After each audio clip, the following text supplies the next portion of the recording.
कहानी का शीर्षक है कर्म। दिन चढ़ाया था। घर के सभी सदस्य अपना नाश्ता पानी करके अपने अपने काम के लिए रवाना हो गए थे। जमुना जी अपनी खाट पर पड़ी पड़ी नाश्ते का इंतज़ार कर रही थी। जब से तबीयत खराब हुई है तब से दूसरों पर मोहताज हो गई है। अपना काम भी खुद नहीं कर पाती, यहाँ तक कि ज़्यादा बोल भी नहीं पाती।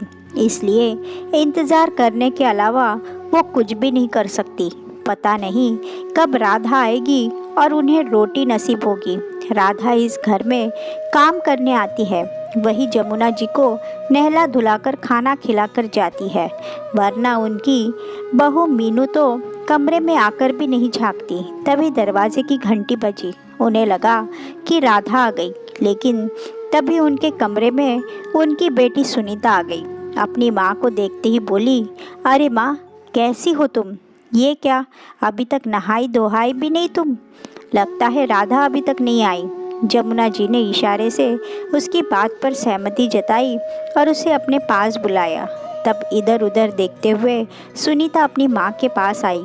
बोलो माँ, कुछ चाहिए? जमुना जी ने इशारे से खाने के लिए कहा। इशारे को समझते ही सुनीता को गुस्सा बहुत आया। घर में भाभी मौजूद है, लेकिन माँ अभी तक भूखी है, जबकि बीमारी में उन्हें दवा और खाना सही टाइम पर चाहिए होता है, तभी तो जल्दी ठीक होंगी। वही जमुना जी के पास बैठे बैठे ज़ोर से अपनी भाभी को आवाज़ लगाई, भाभी, ओ भाभी, ज़रा इधर तो आना। आवाज़ सुनकर मीनू कमरे में आई और बड़ी ही शांति से बोली, क्या हुआ सुनीता जी, ऐसे क्यों चिल्ला रही हो?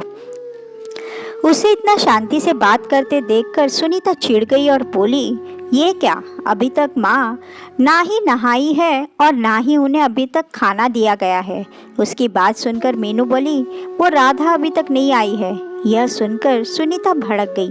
राधा नहीं आई है तो आप खिला नहीं सकती थी क्या? आखिर आपकी भी तो सास है, सास भी माँ ही होती है। अच्छा, कब से? और मैं मुफ्त की रोटी खाने वाली इन्हें रोटी कैसे खिला सकती हूँ?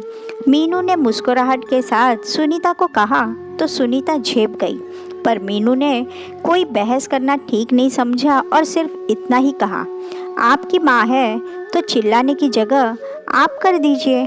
रही बात खाना खिलाने की, तो रसोई घर कहाँ है, कौन सा सामान कहाँ रखा है, वो भी आपको पता है। मेरी ज़रूरत कहाँ है? कहकर मीनू चुपचाप अपने कमरे में चली गई।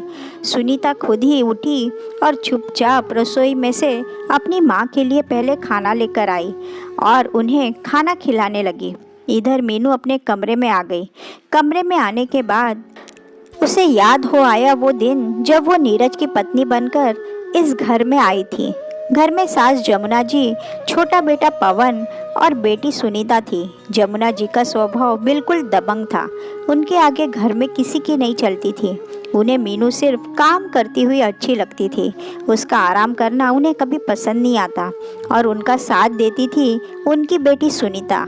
उसे बड़ा मज़ा आता था अपनी माँ से अपनी भाभी को डांट पड़वाने में, बात बात पर ताने सुनवाने में।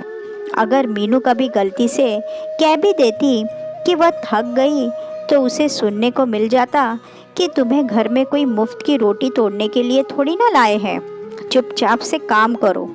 शादी के 1 साल बाद वो एक बेटी परी की माँ भी बन गई, पर फिर भी दोनों माँ बेटी के स्वभाव में कोई फ़र्क नहीं पड़ा। अभी भी वो लोग मीनू से पूरा काम करवाते, चाहे उसकी बच्ची भूख से रो ही क्यों ना रही हो, पर उन्हें पहले काम चाहिए होता।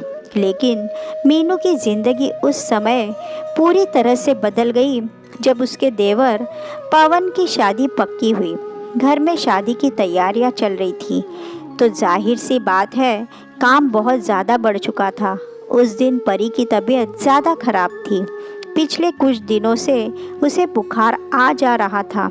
उसने बुखार की दवाई भी दी, लेकिन जब तक असर रहता तब तक वो ठीक रहती और जैसे असर ख़त्म होता परी की तबीयत वापस ख़राब हो जाती। 2-3 दिन से मीनू डॉक्टर को दिखाने को भी कह रही थी, पर काम की अधिकता के चलते नीरज जा नहीं पा रहा था और जमुना जी मीनू को अकेले कहीं जाने नहीं दे रही थी। उनका सिर्फ एक ही तकिया कलाम था। अरे बच्चे हैं, हारी मारी चलती रहती है। अब छोटी छोटी चीज़ों के लिए डॉक्टर के पास थोड़ी ना जाएंगे। जा चुपचाप काम कर। पर उस दिन परी रोए जा रही थी, यहाँ तक कि दूध भी नहीं पी रही थी। लेकिन जमुना जी का मन नहीं पसीज रहा था। मीनू उसे गोद में लेकर दूध पिलाने की कोशिश कर रही थी तो जमुना जी ने डांट दिया, अरे घर में शादी का काम है और तू बार बार बच्चे को लेकर बैठ जाती है। जा फटाफट खाना बना, बहुत भूख लगी है। दूसरे काम भी निपटाने हैं। थोड़ी देर बच्ची को रो भी लेने दिया करो ताकि उसके हाथ पैर चले। आखिर मीनू को परी को छोड़कर रसोई में जाना पड़ा। बीच में एक दो बार कमरे में आने की कोशिश भी की, पर सुनीता अपनी माँ को भड़का देती और उसे डांट पड़ जाती। 2 घंटे बाद मीनू अपना रसोई का काम निपटाकर फटाफट कमरे में गई तो देखा कि नन्ही सी परी रो रो कर थक हार कर खुद ही सो गई थी। मुंह में अंगूठी को लिए हुए तीतर बीतर हालत में सोई हुई अपनी 5 महीने की बेटी को देखकर मीनू की आंखों में आंसू आ गए। उसकी आंखों का फैला हुआ काजल बता रहा था कि कितना रोई होगी, लेकिन घर में आखिर सुनने वाला कौन था। तभी बाहर से जमुना जी की आवाज़ आई, अरे ओ बहू, कहाँ चली गई? ज़रा जल्दी से चाय तो बना कर लेकर आ। अभी तो खाना खाया है, अब फिर से चाय? मीनू ने मन ही मन सोचा, पर इस बार उसका मन नहीं माना। आखिर अपनी बेटी को ऐसे कैसे छोड़ सकती थी। उसने सोचा कि मैं अभी इसे दूध पिलाकर ही जाऊंगी, आज चाहे माँ जी 10 बात ही क्यों ना सुनाए। वो परी के पास जाने लगी तो सुनीता कमरे में आ गई। भाभी, आपको सुनाई दे रहा है या नहीं? जल्दी से चाय बना दो, हम लोगों को बाजार भी जाना है। तो मीनू ने उससे कहा, सुनीता जी, आज चाय आप बना लीजिए, मैं अभी परी को दूध पिलाऊंगी। मीनू का जवाब सुनकर सुनीता जमुना जी को आवाज़ लगाते हुए बोली, माँ, भाभी चाय बनाने से मना कर रही है। सुनकर जमुना जी गुस्से में कमरे में आ गई और बोली, क्यों री, तेरी इतनी हिम्मत कि तू काम करने से मना करे? तुझे इस घर में मुफ्त की रोटी तोड़ने के लिए लाए हैं क्या? जाकर चुपचाप से चाय बना। लेकिन मीनू वहाँ से हटी तक नहीं और जाकर परी के पास बैठ गई। जमुना जी फिर बोली, हाय राम, देखो तो इसकी हिम्मत, मेरी बात को अनसुना कर रही है। अरे थोड़ी देर दूध नहीं पिएगी तो मर नहीं जाएगी तेरी बेटी। सुनकर मीनू के तन बदन में आग भी लग गई। आखिर जोर से चिल्लाते हुए बोली, बस माँ जी, बहुत बोल दिया आपने। अगर इतना ही है तो अपनी बेटी से चाय बनवा कर पी लीजिए।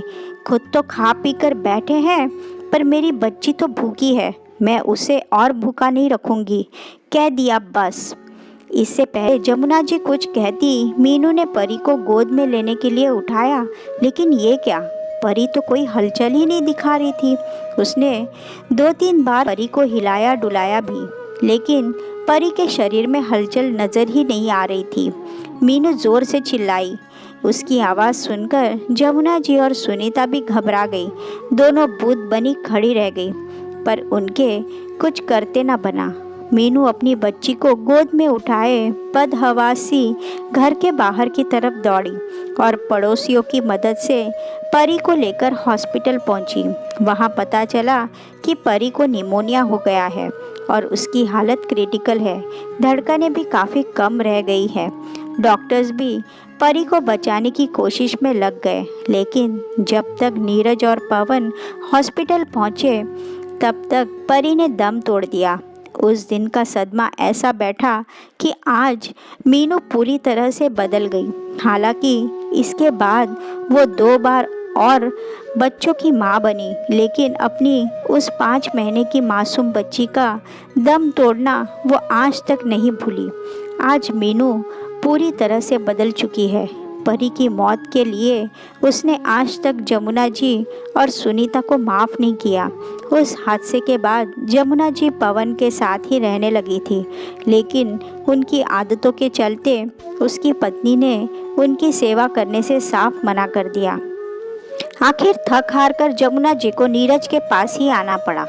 नीरज अब अपने बेटे होने का फ़र्ज तो निभा रहा था, लेकिन वो भी अपनी बच्ची की मौत को नहीं भूला था।